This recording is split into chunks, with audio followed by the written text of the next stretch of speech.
నీటి పారుదల శాఖ అధికారులతో సీఎం రేవంత్ రెడ్డి ఆదివారం రాత్రి సమీక్ష సమావేశం నిర్వహించారు. ఈ సందర్భంగా ఆయన అధికారులకు కీలక ఆదేశాలు జారీ చేశారు. కుంగిన మేడిగడ్డ ప్రాజెక్టు పూర్తి వివరాలు తనకు ఇవ్వాలని ఆదేశించారు. అంతేకాదు గత ప్రభుత్వ హయాంలో నిర్మించిన ప్రాజెక్టులు వాటికి చేసిన ఖర్చుల వివరాలు కూడా అందించాలని కోరారు. యాసంగి పంటలకు నీళ్లిచ్చేందుకు అవసరమైన చర్యలు చేపట్టాలని అధికారులకు సూచించారు సీఎం. నీటి పారుదల శాఖ అధికారులతో సమీక్షలో మంత్రి ఉత్తమ్ కుమార్ రెడ్డి, ఈఎన్సీ మురళీధర్, సంబంధిత శాఖ అధికారులు పాల్గొన్నారు. రైట్, ఈ విషయంపై పూర్తి సమాచారాన్ని అందించడానికి మా ప్రతినిధి మహేందర్ రెడ్డి ఫోన్ లైన్లో ఉన్నారు. మహేందర్, నీటిపారుదల శాఖ అధికారులతో సీఎం రేవంత్ రెడ్డి ఆదివారం అయితే సమీక్ష సమావేశం నిర్వహించారు. ఈ సమావేశంలో ఏం మాట్లాడారు?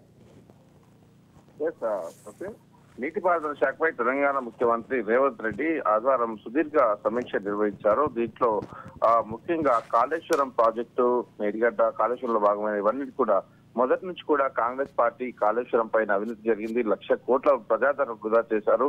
ఆ ప్రాజెక్టులు అనవసరమైన కూడా వాటిని కట్టారు. ప్రాజెక్టు చేవెళ్లకు బదులుగా ఇలాంటి కట్టడం అనేది చాలా వరకు తెలంగాణ ప్రజలకు నష్టమే కానీ ఉపయోగం లేదు అని వారు పదే పదే అంటున్న నేపథ్యంలో ఎన్నికల ముందు ఇటు మేడిగడ్డలో లోపాలు, మొత్తంగా కూడా కాళేశ్వరం ప్రాజెక్టుల లోపాలని బయటపడడంతో పూర్తిగా ఇదంతా కూడా మొదట ప్రభుత్వం స్పందించి దీంట్లో ప్రభుత్వంలో ₹1 ప్రజాధనం వినియోగించి కాంట్రాక్టులే దీన్ని కడతారని చెప్పడం, తర్వాత కాంట్రాక్ట్ ఎల్ఐడి సంస్థ కూడా దీన్ని చేతులు చేయడం మాకు సంబంధం లేదని చెప్పడంతో మొత్తంగా ముఖ్యమంత్రి అయితే దానిపైన ఫైర్ అయ్యారు.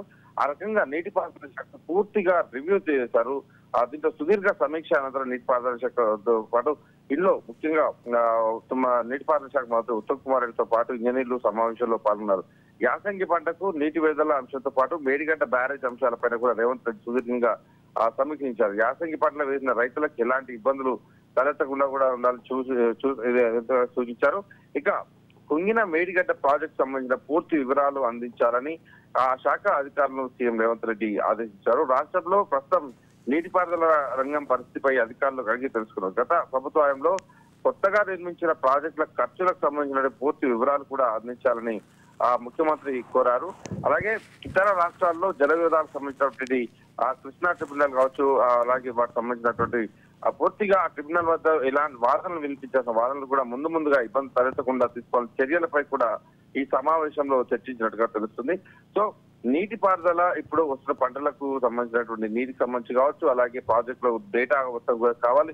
ఆ కాళేశ్వరంలో జరిగిన అవినీతి అంతా కూడా బయట పెట్టడానికి పూర్తిగా ముఖ్యమంత్రి అయితే సంసిద్ధంగా ఉన్నట్టు తెలుస్తుంది. ఈ రివ్యూలో అదొక భాగం అని కూడా చెప్పొచ్చు. Right, thank you Mahender, thanks for the details.